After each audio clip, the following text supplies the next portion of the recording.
देखिए अगला प्रश्न 5 का बी है, ठीक है। 5 का बी में क्या है, अंकित तथा मुन्ना ने 1 जनवरी 2020 को साझेदारी व्यवसाय प्रारंभ किया।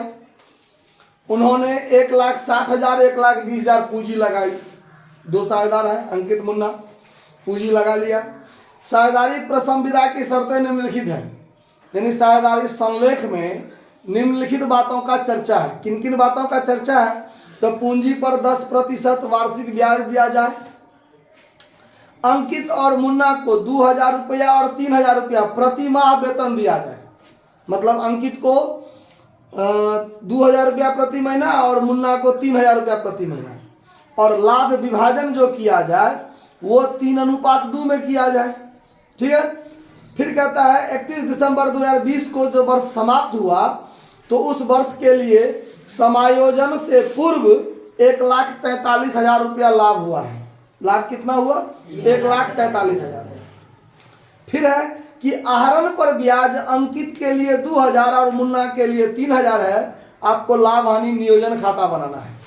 सवाल इजी है, आसानी से आप बना सकते हैं।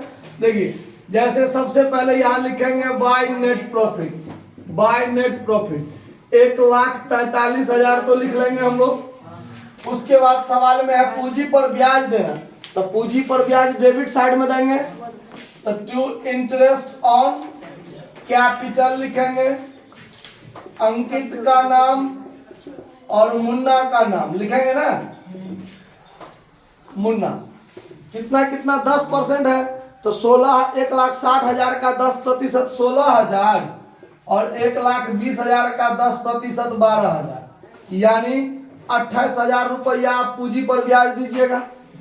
फिर आपको देना है सैलरी, तो 2 पार्टनर्स सैलरी, 2 पार्टनर्स सैलरी, तो इसमें भी है अंकित और मुन्ना, ठीक है। तो देखिए 2,000 रुपया प्रति महीना है किसका, अंकित का, तो अंकित को मिलेगा 24,000 और मुन्ना को 3,000 रुपया प्रति महीना है, तो कितना मिलेगा 36,000। तो दोनों को जोड़ के कितना हो गया 60,000। क्लियर है बात। उसके बाद है सवाल में आहरण पर ब्याज भी देना है, तो आहरण पर ब्याज किधर होता है, क्रेडिट साइड में। व्यवसाय के लिए आय है, आमदनी है, तो यहां पर लिखेंगे बाय इंटरेस्ट ऑन ड्राइंग्स लिखेंगे ना, अंकित और मुन्ना। उसके लिए आहरण पर ब्याज 2,000 3,000। देखिए आहरण नहीं दिया हुआ है, आहरण पर ब्याज क्लियर करके दे दिया, तो क्लियर है तो और अच्छी बात है, हमारा काम आसान कर दिया।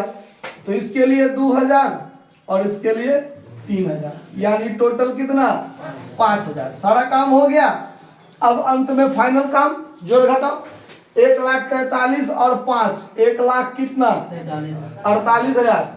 फिर यहाँ पर भी 1,48,000 और 1,48,000 में से दोनों घटेगा, यानी 68,000 इसमें से क्या हो जाएगा, 68 नहीं 88,000, 60 और 28, 88,000 घट जाएगा, तो यहाँ बचेगा कितना 60,000। तो ये 60,000 क्या हुआ, प्रॉफिट बच गया ना। ये टोटल में से ये दोनों खर्चा हो गया तो घटा गया, बच गया 60,000। ये साझेदार आपस में क्या करेगा, बांट लेगा, ये लाभ हुआ।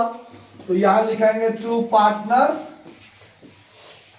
कैपिटल अकाउंट, कॉस्ट में लिख दीजिए प्रॉफिट, ये प्रॉफिट है। और साझेदार कैसे बांटेगा इसको, 3:2 में।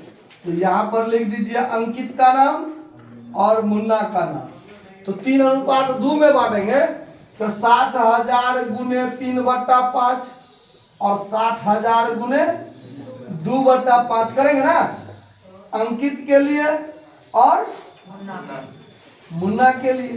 तो 5 से इसको काटेंगे तो 12,000, 12 तिया 36,000 इसका हुआ, 12 दूनी 24,000 इसका हो गया।